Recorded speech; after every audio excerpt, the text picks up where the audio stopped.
All right, so in this video, we're going to look at slightly more advanced dimensional analysis problems. Hopefully, you're comfortable with doing simple dimensional analysis conversions where there's just one conversion factor.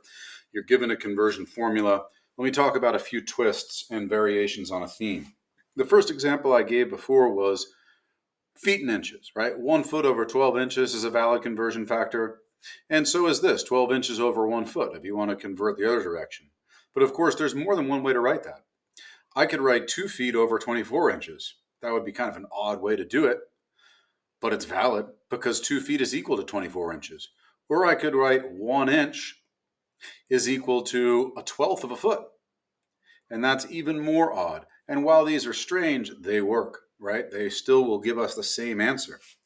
Especially you'll see this done with metric unit conversions. You know that 100 centimeters in 1 meter is a valid conversion factor.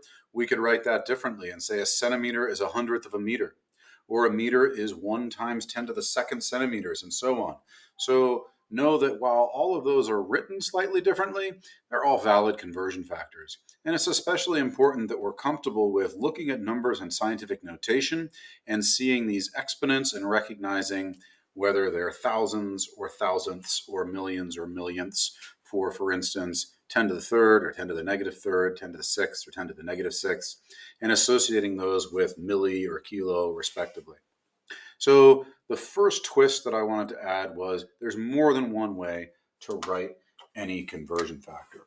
And you'll notice that this tutorial on advanced dimensional analysis is going to contain 4 twists or 4 variations on a theme. Let's talk about the second one. The second twist is that some conversions require multiple steps. And you can see the example here. There are 2 conversion factors in this problem, like 2 train cars coupled together on the tracks. In order to get directly from the given units of days to the desired units of minutes, I didn't have a conversion factor to go straight from days to minutes. So instead, I went from days to hours and then from hours to minutes. And while you may be able to look up a minute-hour conversion factor, we want to practice this because there's going to be instances where a direct single conversion factor is not available. So let's look at the example problem that's given number 1, practice number 1. And you can take a look at the one that's already done here. And hopefully you see that we're still using the same principles or the same ideas in dimensional analysis. We're just putting in an extra conversion factor. So let's take a look at this practice problem where it asks to convert 7,400 inches to miles. I'm going to write down the quantity that I want to convert, 7,400 inches. And when I start thinking about the conversion factor, I know I want to get rid of inches, right? That's the given unit.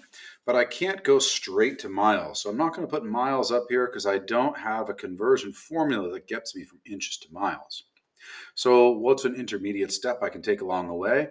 I have a conversion factor between feet and miles, and I can go from inches to feet. So let's set that up and we get our strategy right first, and then we can go back and put the numbers in later. This conversion factor will take me from inches to feet, and the next conversion factor will take me from feet to miles if I could just plug the numbers in correctly.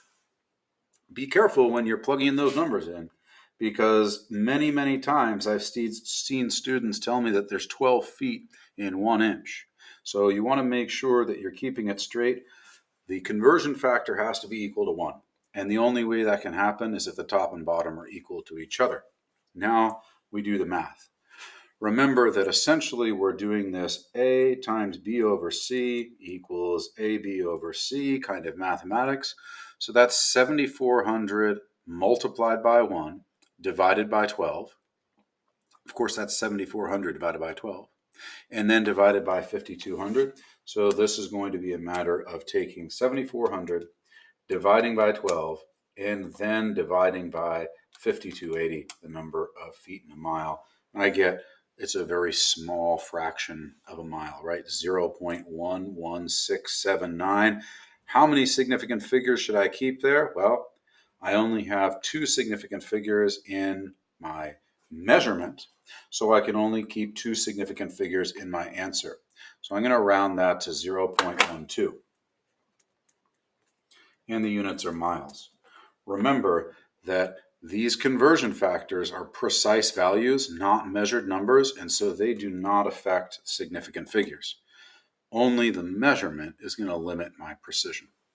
So there are a couple other problems to practice here, and this would be a good time to pause the video and practice those. But if you're ready to go on to the next two twists, then we'll turn the page over and look at the next two twists or variations on a theme for doing slightly more complicated dimensional analysis problems. The next twist that I want to introduce is that some conversion factors, they're really not equalities at all, they're just equivalences. For instance, 12 inches is really equal to 1 foot, but 23 miles is not equal to a gallon. That's just the miles per gallon that a certain person's truck gets, right? So that's an equivalence. It's not an equality, but we can still use it as a conversion factor. Other examples of equivalences that might be used as conversion factors include anything that has the word per in it. P-E-R, per, is a powerful little word to be on the lookout for in a word problem. If you ever see the word per in a word problem, then that means you have a ratio which can be used as a conversion factor. So if a precious metal costs $14.95 per ounce, that means I could write this conversion factor or this conversion factor, and I could answer a question like this. If you have a speed given in miles per hour, then you're really able to convert from hours to miles, like how many miles can I drive in 15 minutes? Or convert from miles to hours and say, how long will it take me to drive 400 miles? So this is a really helpful tool to keep in mind that'll be applied to problems well beyond the scope of chemistry. A percent is really just an amount per hundred. So if you think about per cents, meaning that's per 100. Sales tax is a percent. A tip is a percent. So these are all good examples of using conversion factors which are equivalences and not equalities. We'll do one example here. If the precious metal is $14.95 per ounce, how much can I buy with $65? I'm going to start with 65 US dollars. And it's helpful to just write USD for the units behind the number, since we're used to putting units behind a number. And notice that I'm identifying that number as the given quantity or the known quantity, and this number as part of the ratio. And that's because the word per is telling me that's a ratio that I can use. It's going to allow me to go from US dollars to ounces. And of course, 1 ounce is $14.95 US dollars. So again, I'm going to think about significant figures here, but in this particular problem, I think it's pretty straightforward. We're not going to keep more than 4 significant figures, and that means we could buy 4.348 ounces. Notice the way that I've rounded those numbers. I looked at the 4 most significant figures, the 4, the 3, the 4, and the 7. That 8 causes that 7 to round up, and I've got 4 significant figures in my answer. I didn't pay attention to that number 1. So again, a good place to pause if we want to do some more practice with some of those others. But there is one other twist that I'll include in this video and explain. That last twist on basic dimensional analysis involves converting a ratio of 2 units. And what I mean by that is illustrated in this example. What if I wanted to convert from miles per hour to meters per second? That really is 2 different conversions. First of all, I want to convert from miles to meters, and I also want to convert from hours to seconds. So the first thing I want to point out is that I am not going to begin the problem by writing 65 mph. If I write 65 mph, then I would need to have one conversion factor that goes from mph to meters per second. I don't have that. So instead, I'm going to write the problem a little bit differently. I'm going to write the problem as 65 miles over 1 hour. And that's what 65 miles per hour means. Per means divided by 1. And that's a really helpful thing to keep in mind when we're dealing with a conversion involving a ratio of 2 units. Now, I can convert either miles to meters first, or for instance, I could convert hours to seconds first. In this problem, you can see how I got rid of hours first, and then I converted from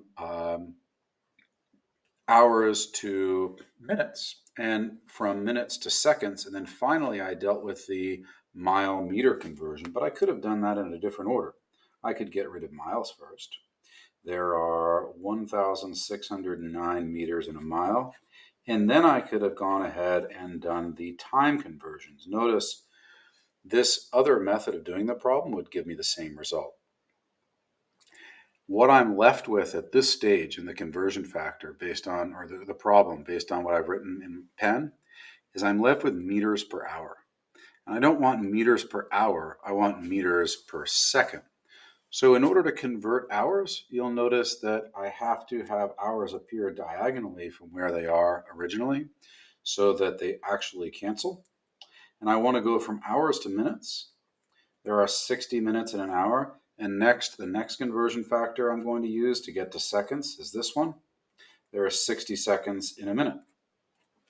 This is going to give me the same answer as 29 meters per second, because it doesn't matter what order I put these conversion factors in.